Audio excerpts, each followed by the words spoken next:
الحمد لله الذي خلق الإنسان وعلمه البيان، ثم الصلاة والسلام على خير الرسل سيد الأنبياء والمرسلين وعلى آله وصحبه ومن تبعهم بإحسان إلى يوم الدين. أما بعد، فأعوذ بالله من الشيطان الرجيم. بسم الله الرحمن الرحيم. وقل رب زدني علما. صدق الله العظيم وبلغنا سيدنا حبيبنا طبيبنا استاذنا مولانا محمد صلی اللہ علیہ وسلم. مولاي صل وسلم دائما ابدا على حبيبك خير الخلق كلهم، فاق النبيين في خلق او في خلق وفي خلق، ولم يدانوه في علم ولا کرم. بانی طیبہ حضرت علامہ حاجی ظہر الدین نورانی طول اللہ عمرہ مع الصحت والعافیہ، اور جوائنٹ ڈائریکٹر صاحب، عزیز طلبہ، عزیز بچوں، احبہ، اساتذہ، علماء، فقہا، اللہ تعالیٰ کا فضل اور اس کے احسان عظیم، اس کے کرم سے آج ہم شب جمعہ کہہ لیں میلاد مصطفیٰ منا رہے ہیں، علم مصطفیٰ پھیلانے کے لیے اور اخلاق مصطفیٰ دل میں بسانے کے لیے. عزیز طلبہ، آج مختصر سی اس گھڑی میں، مختصر سے اس وقفے میں میں حاضر آیا ہوں، اور آج مختصر سے وقفے میں میں بیان کروں گا جو کہ آج میرا موضوع سخن علم اور ادب کی فضیلت، علم اور ادب کی اہمیت، علم اور ادب کی پہچان، علم اور ادب کے فضائل، علم اور ادب کی خصوصیتیں، علم اور ادب کو کیسے حاصل کرنا ہے، علم اور ادب کیسے ملے گا، علم اور ادب کیسے سکھایا جائے گا، علم اور ادب ہمیں کیسے ملے گا، اسی پر حاضر آیا ہوں. اللہ تعالیٰ سے دعا ہے کہ مجھے بولنے کی توفیق عطا فرمائے، اور بولنے سے زیادہ ہم سب کو عمل کی توفیق عطا فرمائے. ایک بار جھوم کر درود شریف پڑھیں. اللہم صلی علی سیدنا محمد وعلی آلہ وصحبہ وسلم. حدیث پاک ہے، بہت مشہور حدیث ہے، صحاح الستہ کی حدیث ہے، بخاری مسلم دیگر مسانید کی حدیثوں میں مروی ہے. رسول اللہ فرماتے ہیں من یرد اللہ بہ خیرا یفقہہ فی الدین. رسول اللہ فرما رہے ہیں کسی بندے سے اللہ کو اگر خواہش ہوتی ہے، چاہت ہوتی ہے، ارادہ ہوتا ہے، اللہ کی مشیت ہوتی ہے، اللہ اگر چاہتا ہے، اللہ اگر چاہتا ہے، من یرید اللہ بہ خیرا یفقہہ فی الدین. ہم اور آپ دیگر کئی دور دراز علاقے سے مدرسے کی طرف جاتے ہیں، مدرسے کی طرف رواں دواں ہوتے ہیں، مدرسہ جاتے ہیں علم حاصل کرنے کے لیے، علم اور ادب سیکھنے کے لیے. ہم اور آپ جاتے ہیں. آئیے دیکھیے فضائل علم و ادب کیا ہے. رسول اللہ فرما رہے ہیں من یرید اللہ بہ خیرا یفقہہ فی الدین، یعنی وہ سب کو عالم نہیں بناتا ہے، سب کو فقیہ نہیں بناتا ہے، سب کو فقہاء میں شامل نہیں کرتا ہے، سب کو علماء میں شامل نہیں کرتا ہے، سب کو فقیہ نہیں بناتا ہے، سب کو عالم نہیں بناتا ہے، سب کو اونچے درجے والا نہیں بناتا ہے۔ واضح ہو گیا، من یرید اللہ بہ خیرا، اللہ جسے چاہ لیتا ہے اسے فقہ فی الدین عطا کرتا ہے۔ یفقہہ فی الدین، فقہ فی الدین عطا کرتا ہے، فقہا میں شامل کرتا ہے۔ انہی فقہائے عظماء میں سے ہمارے امام ہے کہ نہیں، امام اعظم ابو حنیفہ رضی اللہ تعالی عنہ مجتہد مطلق ہیں، امام الائمہ ہیں، امام المجتہدین ہیں۔ ہمارے امام شافعی رحمۃ اللہ علیہ، امام مالک رضی اللہ تعالی عنہ، امام احمد بن حنبل رضی اللہ تعالی عنہ، یہ چار مسالک اور مذاہب ہیں، فقہائے مشہورہ، فقہائے مشہورین، اور جو فقہ مشہور ہیں انہی فقہ مشہورہ میں سے یہی چار مشہور فقہ پوری دنیا میں مشہور ہے۔ رسول اللہ صلی اللہ علیہ وسلم نے اسی کے طرف اشارہ فرمایا ہے، من یرید اللہ بہ خیرا یفقہہ فی الدین، یعنی جسے چاہتا ہے اسے امام اعظم بناتا ہے، جسے چاہتا ہے اسے امام شافعی بناتا ہے، جسے چاہتا ہے اسے امام مالک بناتا ہے، جسے چاہتا ہے امام احمد بن حنبل بناتا ہے۔ اسی لیے یہی فقہا ہیں جن فقہا کے مسائل پوری دنیا میں پھیلے، ان کے اجتہاد، ان کے اصول، ان کے ضوابط و قانون، ان کے بتائے ہوئے مسائل، ان کے دیے ہوئے اجتہادات، ان کے بتائے ہوئے فروع مسائل، یہ ساری دنیا میں پھیلے، یہ ساری چیزیں پھیلیں۔ پھیلنے کے بعد ہم، کوئی حنفی ہو گیا، کوئی شافعی ہو گیا، کوئی مالکی ہو گیا، کوئی حنبلی ہو گیا، یہ چاروں کے چاروں برحق ہیں۔ کہہ دیں سبحان اللہ۔ رسول اللہ صلی اللہ علیہ وسلم، علم کی تو بہت فضیلتیں ہیں، علماء بیان کرتے ہیں، اساتذہ بیان کرتے رہتے ہیں، علم بہت سیکھتے ہیں، لیکن علم کے لیے کیا ضروری ہے؟ آئیے دیکھتے چلیے۔ امام شافعی فرماتے ہیں، تعلم فلیس المرء یولد عالما، علم سیکھو، اس لیے کہ کوئی شخص بھی عالم پیدا نہیں ہوتا ہے۔ امام شافعی کا مشہور ہے، ان کی زندگی مشہور ہے۔ امام شافعی نے غربت میں زندگی گزاری ہے، مصر کے علاقے میں آپ گئے، مصر کے علاقے میں علم حاصل کیا، فقہ شافعی کو مصر کے علاقے میں پھیلایا، اور اتنا زیادہ عروج فقہ شافعی اور فقہ حنفی کو دیا، امام اعظم ابو حنیفہ کے امام محمد نے دیے۔ یہ سارے علماء پوری دنیا میں علم کو پھیلانے کے لیے آئے، نشر علم کے لیے آئے۔ ہم اور آپ اس مدرسے میں کیوں آئے ہیں؟ ہم اور آپ اس مدرسے میں داخلہ کیوں لیے ہیں؟ ہم اور آپ اس مدرسے میں کیوں آئے ہیں؟ وجہ کیا ہے؟ صرف وقت گزاری کے لیے، صرف شب بیداری اور شب گزاری کے لیے، صرف وقت کو ضائع کرنے کے لیے؟ ہرگز ایسا نہیں ہے۔ ہمارا ایک وزڈم، ہمارا ایک گول ہونا چاہیے، ہمارا ایک ہدف ہونا چاہیے، ہمارا ایک مقصد ہونا چاہیے۔ ہر بچے کو چاہیے کہ اپنے دل میں ایک مقصد رکھے، ہر بچے کو چاہیے کہ ہمیں کیا بننا ہے، ہمارا فیوچر کیا ہونا چاہیے، ہم کیا بنیں گے۔ یہ جب تک آپ نوٹس نہیں کریں گے، جب تک آپ اس کو منتخب نہیں کریں گے، تب تک آگے نہیں بڑھ سکتے۔ حضرات گرامی، عزیز طلباء، رسول اللہ صلی اللہ علیہ وسلم نے احادیث مبارکہ میں فضیلت علم پر کئی ساری حدیثیں بیان کی ہیں، حدیثیں مشہور ہیں، حدیثیں بہت ساری ہیں۔ رسول اللہ صلی اللہ علیہ وسلم نے، آئیے دیکھیے، حضور سے پہلے بھی خیر سلیمان بین المال والملک والعلم فاختار العلم فعوتی الملک والمال لاختیارہ العلم۔ حضرت امام غزالی رضی اللہ تعالیٰ عنہ احیاء علوم الدین میں فرماتے ہیں، حضرت سلیمان علیہ السلام کو تین چیزوں کے لیے مختار کیا گیا، تین چیزوں کا اختیار دیا گیا۔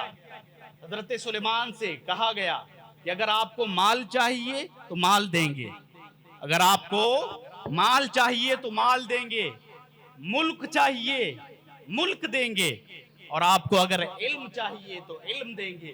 آئیے دیکھیے، حضرت سلیمان کو تینوں چیزیں دی جانے والی تھیں، ہے نا؟ تینوں چیزوں میں سے اختیار دیا گیا کہ اگر آپ کو مال چاہیے، دنیاوی مال چاہیے، جاہ و جلال چاہیے، اور دنیاوی ثروت چاہیے، دنیاوی زیور چاہیے، سونے چاہیے، آپ کو اگر یہ چاہیے تو اللہ تعالیٰ کا خزانہ بہت وسیع ہے. وہ اگر چاہے تو زندگی پوری سونے میں دے دے, وہ چاہے تو پورا ملک دے دے, چاہے تو وہ دنیا اور آخرت کی ساری چیزیں دے دے. لیکن دیکھیے ہمارے حضرت سلیمان علیہ السلام نے ملک کو اختیار نہیں کیا, مال کو اختیار نہیں کیا. اگر اختیار کیا ہے تو وہ ہے علم. کیا ہے؟ علم اختیار کیا ہے. علم اختیار کرنے کی وجہ سے اللہ تعالیٰ نے انہیں پوری دنیا کا بادشاہ بنا دیا, ملک بھی دیا, مال بھی دیا, انہیں خصوصیات بھی دیے, انہیں اختیارات بھی دیے. لیکن انہیں کیا چنا تھا؟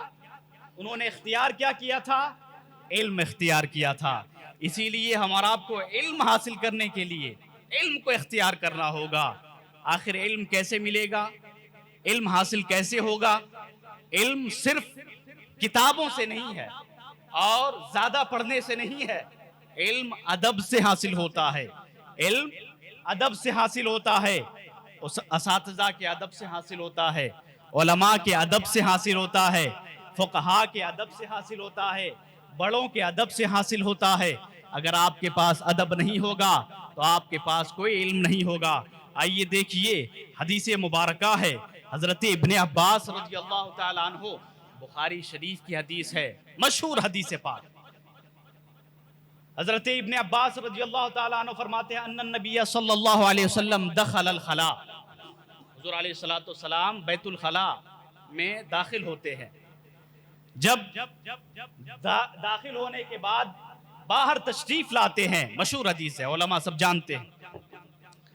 فوضعت له وضوءا, حضرت ابن عباس فرما رہے ہیں رضی اللہ تعالی عنہ, میں نے حضور علیہ السلام کے لیے وضوءً یعنی ایک لوٹے میں یا کسی برتن میں پانی رکھا. کون کہہ رہا ہے؟ حضرت ابن عباس فرما رہے ہیں کہ میں پانی رکھتا ہوں رسول اللہ کے لیے. آپ بیت الخلاء جاتے ہیں, یہ اخلاق اور ادب دیکھیے صحابہ کرام کا. حضرت ابن عباس کا ادب دیکھیے رسول اللہ سے. حضرت ابن عباس طالب علم ہے, حضرت ابن عباس طالب علم ہے, علم حاصل کرنا چاہتے تھے, علم سیکھنا چاہتے تھے. حضرت ابن عباس رسول اللہ کا ادب ایسا اختیار کرتے ہیں, رسول اللہ صلی اللہ علیہ وسلم کے لیے وہ پانی رکھتے ہیں کہ آپ علیہ السلام جب بیت الخلاء سے باہر تشریف لے آئے تو اس کے بعد وہ پانی وضو کے لیے یا کسی پاکیزگی کے لیے استعمال کریں. رسول اللہ کا یہی اخلاق دیکھنا تھا حضرت ابن عباس کا. تو رسول اللہ فرماتے ہیں من وضع ھذا, فرماتے ہیں من وضع ھذا, یہ پانی یا یہ برتن میں جو پانی ہے کس نے رکھا ہے, کس شخص نے رکھا ہے؟ رسول اللہ کو معلوم تھا کس نے رکھا ہے, لیکن پھر بھی پوچھا. آپ نے فرمایا کس نے رکھا؟ فاخبرا, تو آپ صلی اللہ علیہ وسلم کو خبر دی گئی, آپ کو بتایا گیا, خبر دی گئی. فرماتے ہیں فقالا اللہم فقہہ فی الدین, فرماتے ہیں جس شخص نے رکھا ہے وہ حضرت ابن عباس ہے. فرماتے ہیں کہ اے اللہ تو اس بندے کو ابن عباس کو فقہ فی الدین عطا کر دے. اور ایک روایت میں وَعَلِّمْهُ التَّأْوِيلِ, اسی لیے تفسیر سب سے بڑے مفسر تفسیر ابن عباس کون ہوئے؟ سب سے بڑے مفسر ہمارے ابن عباس رضی اللہ تعالیٰ عنہ ہیں. اگر وہ کوئی تفسیر کر دیں تو اس کے بعد کوئی تفسیر کی ضرورت نہیں ہوتی. حضرت ابن عباس کی تفسیر سب سے عظیم تفسیر ہے. انہیں تفسیر دی گئی, انہیں تأویل دی گئی, انہیں فقہ دیا گیا, تفقہ فی الدین دیا گیا. اسی طرح سے ادب سے علم ملا ہے. دیکھیے حضور اکرم سے وہ ادب دکھایا ہے, وہ ادب آپ نے مشاہدہ کرایا ہے, آپ نے وہ ادب دکھایا کہ اساتذہ کے ساتھ ادب کیسے کرنا ہے. میں کہنا چاہتا ہوں کہ اساتذہ کے ساتھ طلبہ جو ادب نہیں کرتے ہیں انہیں علم نہیں مل سکتا ہے. جو استاذ کی آواز پر اپنی آواز کو بلند کرے گا اس کو علم نہیں مل سکتا ہے. جو اپنی آواز کو بلند کرے اساتذہ کی آواز پر اس کو علم نہیں ملے گا. یہاں تک کہ اگر کوئی استاد کے سامنے سے آگے آگے چلے گا اس کو بھی علم نہیں ملے گا. اگر کوئی استاذ کھڑا ہو اور بچہ بیٹھا ہو اس کو بھی علم حاصل نہیں ہوگا، اس لیے کہ یہ آداب ہیں، آداب متعلم ہیں، متعلم کے آداب ہیں۔ یہ ادب جب تک آپ نہیں سیکھیں گے تب تک آپ کو علم نہیں مل سکتا ہے۔ اسی لیے ادب سیکھنا ضروری ہے، ادب کو اختیار کرنا ضروری ہے، ادب کو اپنا عمل بنانا ضروری ہے۔ علم اور ادب یہ دونوں بہت ہی اہمیت کے حامل ہیں۔ اسی طرح سے بہت روایتیں موجود ہیں، اسی لیے رسول اللہ صلی اللہ علیہ وسلم نے فرمایا من سلک طریقا یلتمس فیہ علما سہل اللہ لہ طریقا الی الجنہ۔ رسول اللہ نے فرمایا، بخاری شریف، ریاض الصالحین، مسلم، دیگر کئی حدیثوں میں یہ روایت موجود ہے۔ حضور فرماتے ہیں من سلکا، سلکا یسلک مانے کیا ہوتا ہے؟ چلنا۔ کیا ہوتا ہے؟ چلنا۔ آپ اور ہم بہت دور سے چلے آ رہے ہیں، حضور اشارہ فرما رہے ہیں من سلک طریقا یلتمس فیہ علما، جو شخص ایسا راستہ اختیار کرتا ہے، جو شخص ایسا راستہ اختیار کرتا ہے، سلک طریقا یلتمس فیہ علما، اور اس میں علم حاصل کرنے کے لیے تگ و دو میں لگا رہتا ہے، اس میں کوشش کرتا ہے، رات دن ایک کر دیتا ہے تاکہ علم حاصل ہو جائے۔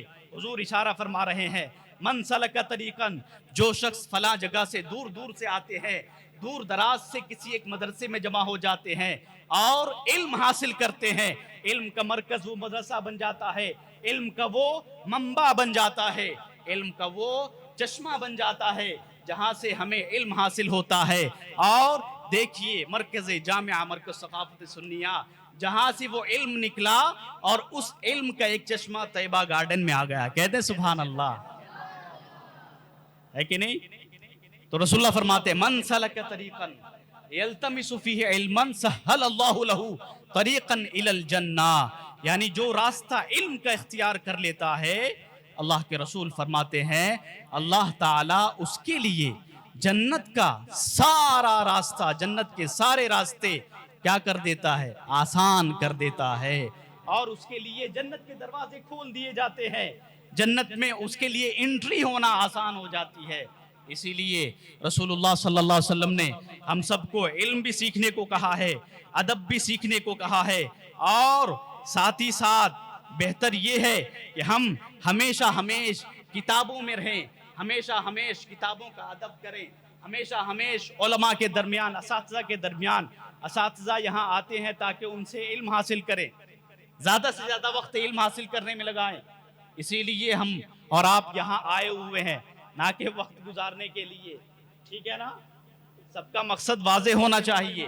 آج سے ہی طے کر لیں کہ اگر کرنا کیا ہے، آج سے ہی طے کر لیں، بننا کیا ہے آج سے ہی طے کر لیں، مستقبل کیا ہے ہمارا آج سے ہی طے کر لیں، فیوچر میں کیا کرنا ہے آج سے ہی طے کر لیں، ہم مستقبل میں کیا انجام دینا چاہیں گے۔ اسی لیے ادب اور علم کا یہی ہے نا مقصد ہے۔ رسول اللہ صلی اللہ علیہ وسلم نے صحابہ کرام کو وہ علم دیا اور صحابہ کرام کے ذریعے تابعین کو دیا، وہی علم تابعین کے بعد تبع تابعین کو دیا۔ اسی طرح سے آج کے علماء کے قلوب میں اللہ تعالیٰ نے وہ علم ڈال دیا، اس کے بعد طلباء کے درمیان مسلسل یہ سلسلہ جاری رہے گا، اور قیامت تک یہ علم و ادب اور اخلاق کریمہ کا یہ سلسلہ جاری و ساری رہے گا۔ اس لیے ہمیں چاہیے کہ ہم علم بھی سیکھیں، ادب بھی سیکھیں۔ رسول اللہ صلی اللہ علیہ وسلم کے بارے میں علامہ بوسیری فرماتے ہیں فاق النبیین فی خلق وفی خلق ولم یدانوہ فی علم ولا کرم۔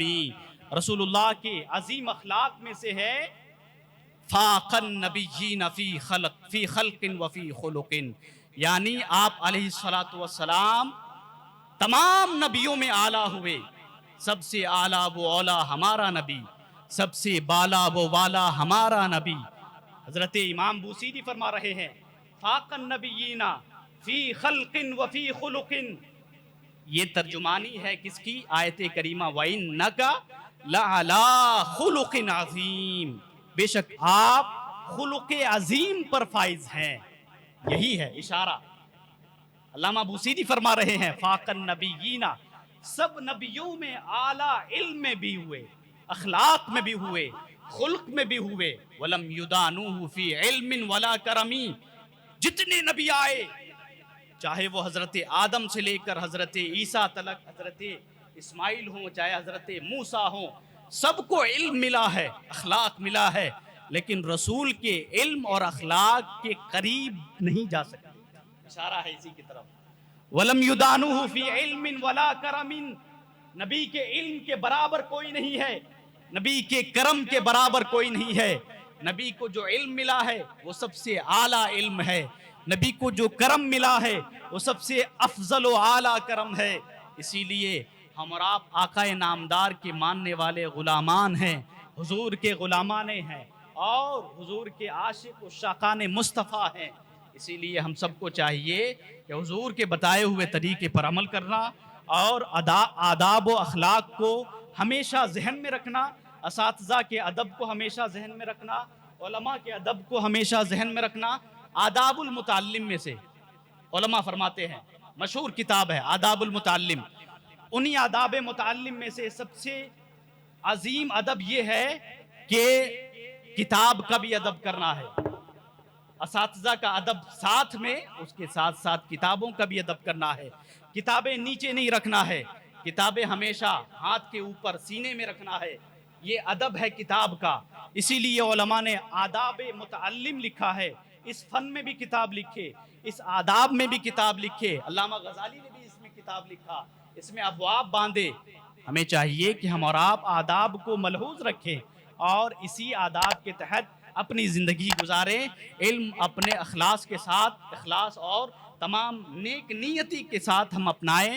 اللہ تعالیٰ سے دعا ہے کہ وہ ہم سب کو علم اور عمل، ادب، اخلاص، نیت، ساری چیزوں میں بے پناہ برکتیں نازل فرمائے، اور علم میں بھی بے پناہ برکتیں نازل فرمائے، اخلاص میں بھی برکتیں نازل فرمائے، ہماری نیتوں میں بے پناہ برکتیں نازل فرمائے، اعمال میں برکتیں نازل فرمائے، ہماری اس مجلس کو اپنی بارگاہ میں قبول فرمائے۔ تمام پروگرامات یا جو بھی علم حاصل کر رہے مولا، اس تمام چیزوں کو اپنی بارگاہ میں قبول فرمائے۔ جو ہو سکا میں نے کہہ دیا، اللہ تعالیٰ سے دعا ہے کہ جو بھی غلطی ہوئی اللہ معاف فرمائے، اور ہم سب کو ایک اور نیک علم نافع عطا فرمائے۔ وصلی اللہ تعالی علی خیر خلقہ ونور عرشہ اجمعین۔ سبحان ربک رب العزت عما یصفون وسلام علی المرسلین والحمد للہ رب العالمین بحق لا الہ